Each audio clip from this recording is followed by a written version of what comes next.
Good day, everyone, and welcome to my virtual class discussion on theories and models of education policy. I hope you enjoy my class. Before anything else, let's have first a recap on the previous report, which is all about education policy here in the Philippines and also about policy making. So again, what is policy making? Policymaking from the government's perspective is simply considered to be the process by which governments translate their political vision into programs and actions to deliver outcomes. Therefore, policymaking is a process of the government to acquire desired outcomes, to put actions to their plans. Every country desired changes in the real world. Thus, policymaking exists. Let's have what is education policy. According to Mr. Galato's report, education policy is a collection of laws and principles that govern the educational system, and these laws and principles should be implemented through plans and programs. So, education policy is part of the country's policy making. As we all know, our education has the largest budget allocation for over years now. Trillions of money were given to the Department of Education to ensure that programs and plans were to be implemented for the improvement of our education sector. So, as what Mr. Galato said, there are different programs and projects that the education sector offered to every school, to every teachers, and to every learners. These are part of the country's policy making in order to change the standing of the Philippines in terms of education. Crafting of policies is indeed a difficult task to do. It involves series of step-by-step process, debate, and trials before coming up to a single law and or principle. Thus, to be guided and to simplify these educational policies, we have to use models and theories. That is why they exist. Why use models and theories? These are the reasons why policymakers use models and theories in crafting laws and principles. To simplify the world around us, using models and theories, policymaking became more understandable. It will help us as a guide in making educational policies. It serves as a blueprint to help focus on what is most important, especially on designing principles or laws of education. It helps identify the root of the problems and helps identify an exact solution, just like a good medical diagnosis. That is why I am tasked today to inform you what are the commonly used models and theories of education policy. There are lots of these models and theories, however, I may not end it today if I put it all in this report. These models and theories may have biases, but I hope everyone will understand that when using these approaches in education policy, there might be negative and positive prejudices from different perspectives. Now let's talk about the different models in education policy. Institutionalism approach or model. This has traditionally been the standard approach to studying not just policy but also basic government activities in the political sphere. This approach suggests that the basis of public policy lies in various institutions and organs of state, such as legislature, executive, judiciary, political parties, and so on. Government lends legitimacy to policy. Government policies involve universality, and government monopolizes coercion in society. This institutionalism approach tends to answer the question, what unit of government or agency is responsible for what? What are the lines of authority and accountability? This is the traditional classical approach. The focus is on the structures, organizations, duties, and functions of the government's institution. Institutionalism has its application in policy education through the use of organizational charts. Institutionalism. In the social sciences, institutionalism is an approach that emphasizes the role of institutions. The institution in the society provides the needs of the society. Like, for example, a hospital that gives us our healthcare needs, supporting our life maintenance, providing out medical assistance to help out the sick people. Even though not everyone is really in need of the institutions that are existing in the society, it is helping out the society to be stable and comes in aid when it is needed. Imagine a state or a nation without the government or the school, for example. School is known where education is being taught to our children and for the future generations to come. This is where the kids also learn how to interact and build their personality. Every institution in the society plays an important part to build every individual or the community itself. And that is institutionalism, focuses on institution and how they matter in policy making. So the most general way of explaining how institutions affect policy output is by seeing how the institutions empower and constrain actors in policy making. Now let's move on to system theory. System theory emphasizes the environment of political systems, inputs and outputs generally in the form of demands and support on the one hand and public policies on the other, and then feedback. The word system itself, it is therefore the connection.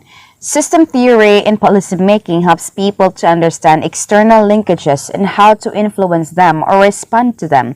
This means in crafting educational policies, it must be connected with the macro system or the ideologies of the culture, to the exosystem or the education policy, to the mesosystem, which are the parents, the schools, the teachers, to the microsystem, which are the children, and the recipient of the policy.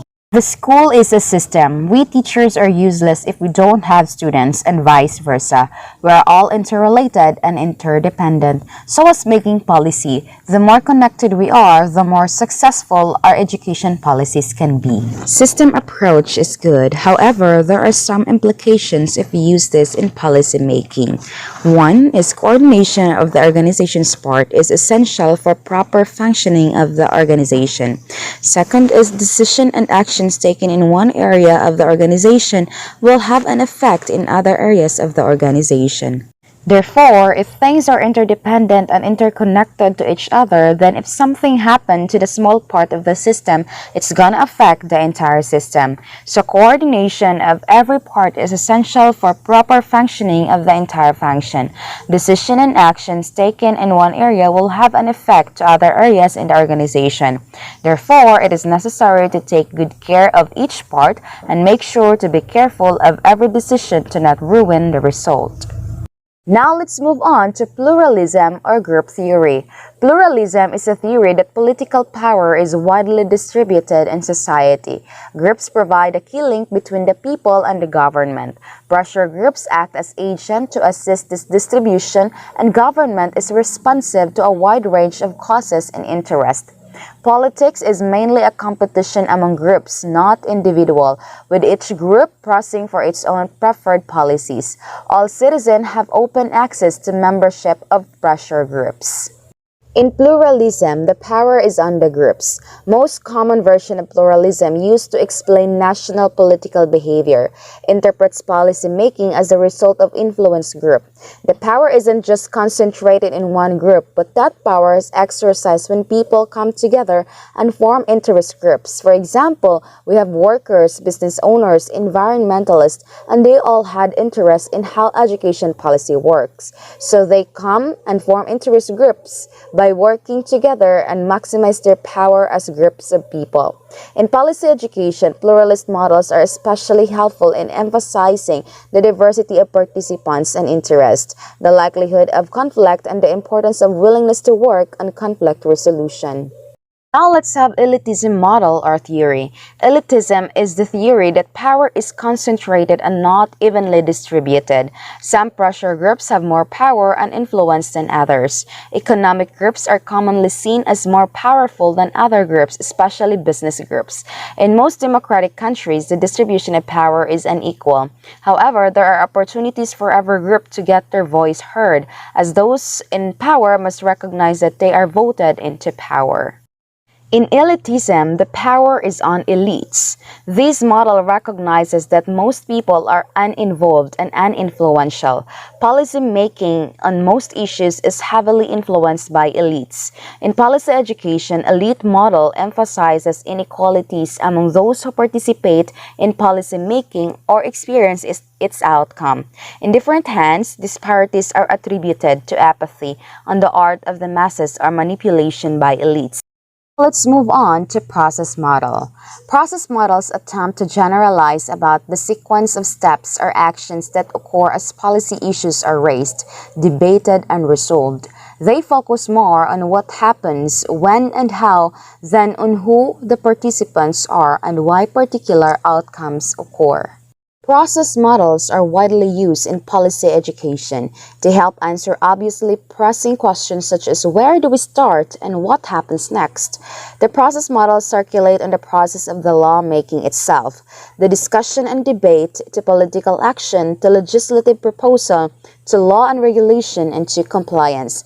This model focuses more on where, when, what, and how, not the who or the people involved in the process. Now let's proceed to rationalism. Anderson treats rationalism and incrementalism as models of decision-making rather than policy-making, on grounds that they have a narrower focus. Both have had considerable influence on process models. Rationalism attempts to describe a process of efficient decision-making. It typically includes the stages of clarifying and ranking goals, identifying an array of alternatives for reaching the goals, predicting the consequences of each alternative, comparing the anticipated consequences of the various alternatives, and selecting the alternative that maximizes the attainment of goals. Rationalism model focus more on decision-making. Policymakers use analysis, facts, and a step-by-step process to come up to a decision. This model has a precise decision. In rationalism, policymakers define the problem, identify the decision criteria, allocate weights to the criteria, develop alternatives, evaluate alternatives, select the best alternatives, and then proceed to its decision-making. Rationalism has been criticized for being unrealistic in terms of information and analytical requirement. Some saw rationalism as an intellectual process rather than a political one, and somehow exaggerated, and may not take group or elite power into account.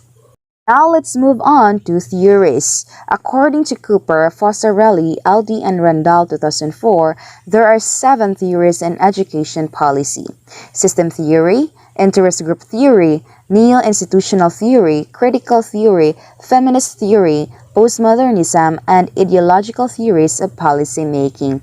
However, I will just discuss 3 of these theories. Let's have first feminism theory.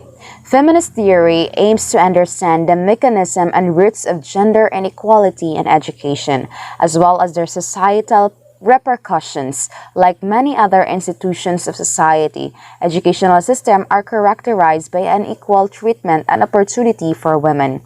Almost 2/3 of the world's 862 million illiterate people are women, and the illiteracy rate among women is expected to increase in many regions, especially in several African and Asian countries, according to UNESCO 2005, World Bank 2007.